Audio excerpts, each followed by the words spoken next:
The scene starts, and we see a spaceship called Tempest in the vast emptiness of space.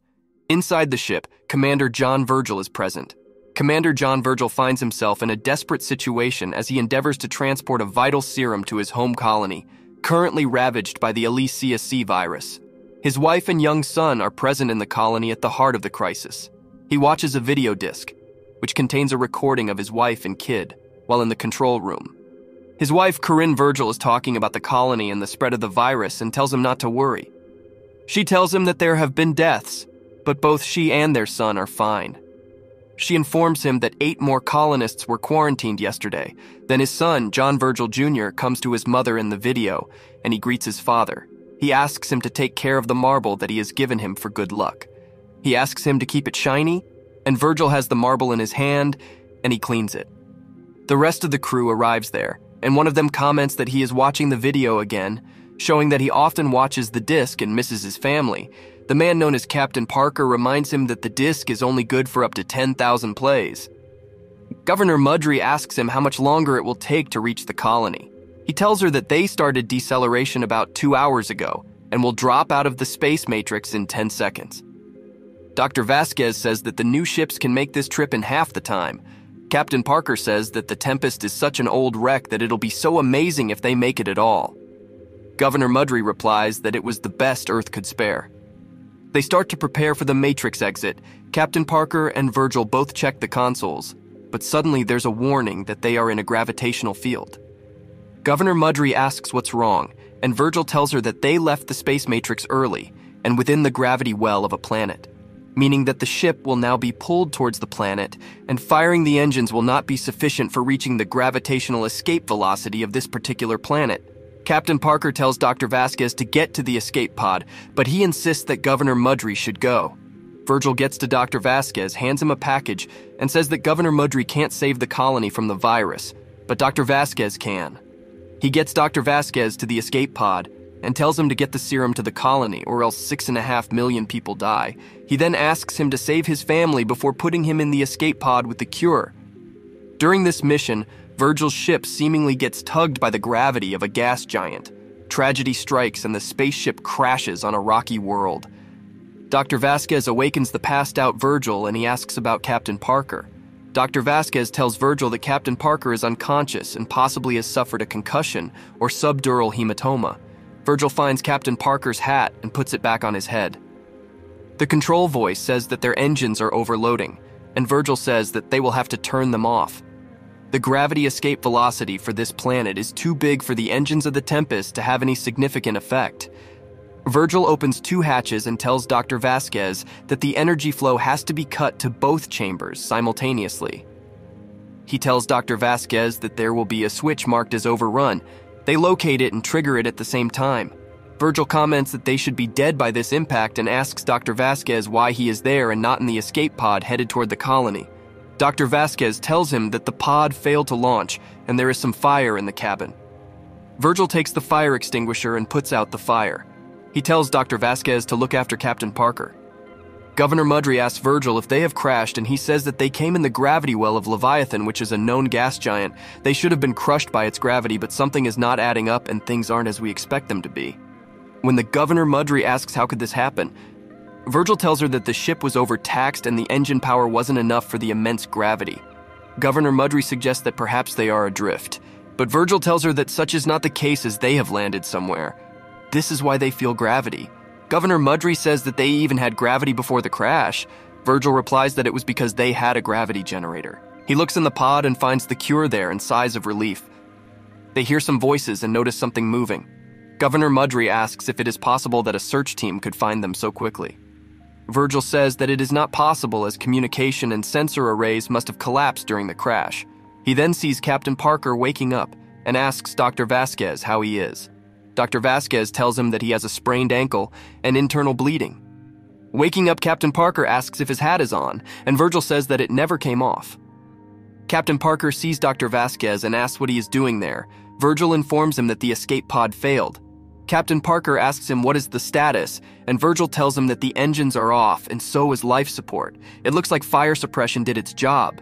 There's a hull breach, but all doors are locked, so they are cut off from the rest of Tempest and cannot move between the corridors. He also informs him that the communication systems are also down. Captain Parker asks about their location. Virgil is not sure, but he makes a guess that they bounced off Leviathan's atmosphere and crashed on one of its moons.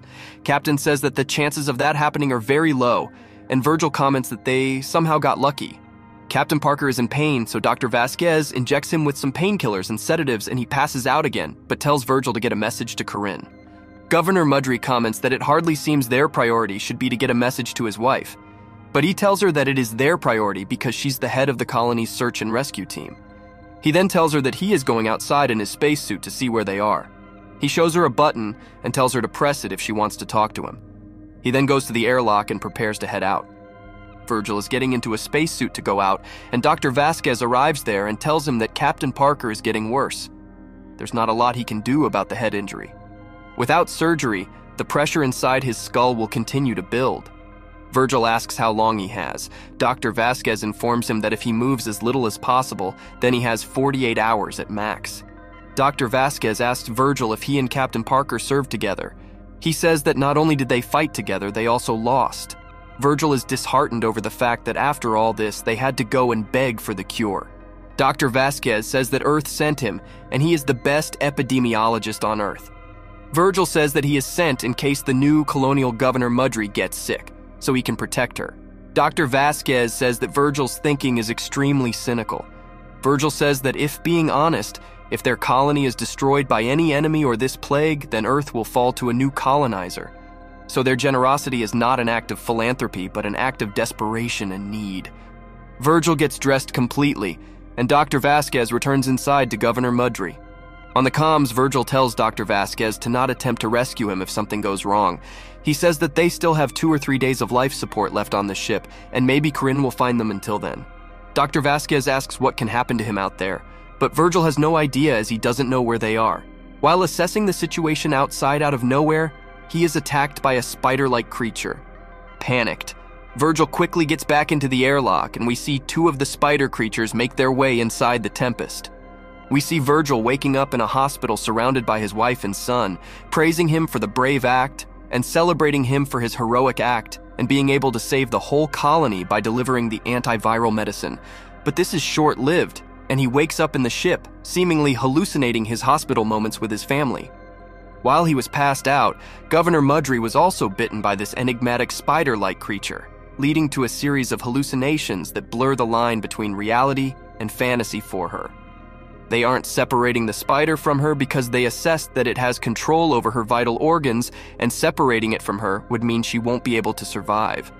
We also see she is uttering the phrase, "I saved them," while in this hallucinogenic state.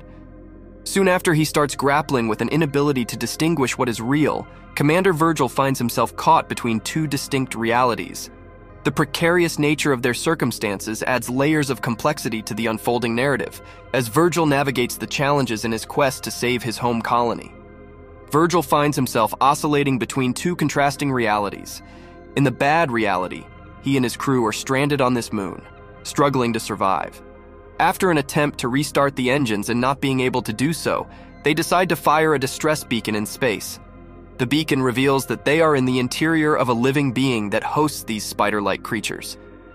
The venom induces hallucinations, blurring the boundaries between reality and illusion in this dire situation.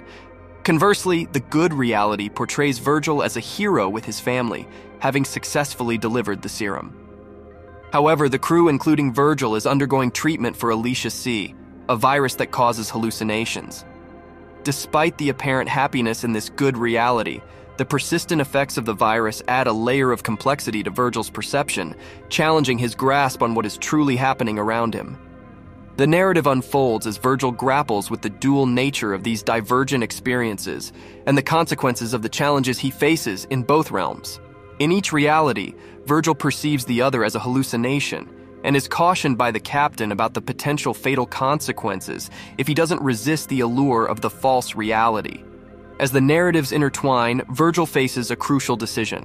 Ultimately, he chooses to prioritize the well-being of his people in the bad reality, bidding farewell to the seemingly idyllic good reality. Reasoning that his family is already safe if the good reality holds true, Virgil acknowledges that the serum is still essential for the survival of those in the bad reality. In a selfless act, he embraces the challenges of the bad reality to ensure the delivery of the serum and the safety of his people. As the climax unfolds, the captain launches Virgil away from the spaceship in an escape pod, marking a poignant and sacrificial conclusion to Virgil's tumultuous journey between two conflicting realms.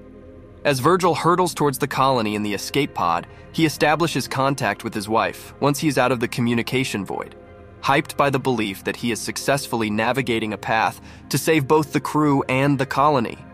While traversing the vastness of space, he manages to send a final transmission from his wife, proudly asserting, "I saved them." Reality shifts once more, revealing a shocking truth. Virgil has fallen prey to the spiders, and so has the entire crew. Both the good and bad realities are, in fact, false constructs. Unbeknownst to Virgil and the crew, they are all unconscious, ensnared by the alien spiders who are feeding on their unconscious forms. Each of us creates his own world. We conjure paradises from our hopes and nightmares born of fear. But what if they are both illusions? And that's all for today, guys. See you next time on Recap Nest with another juicy sci-fi story.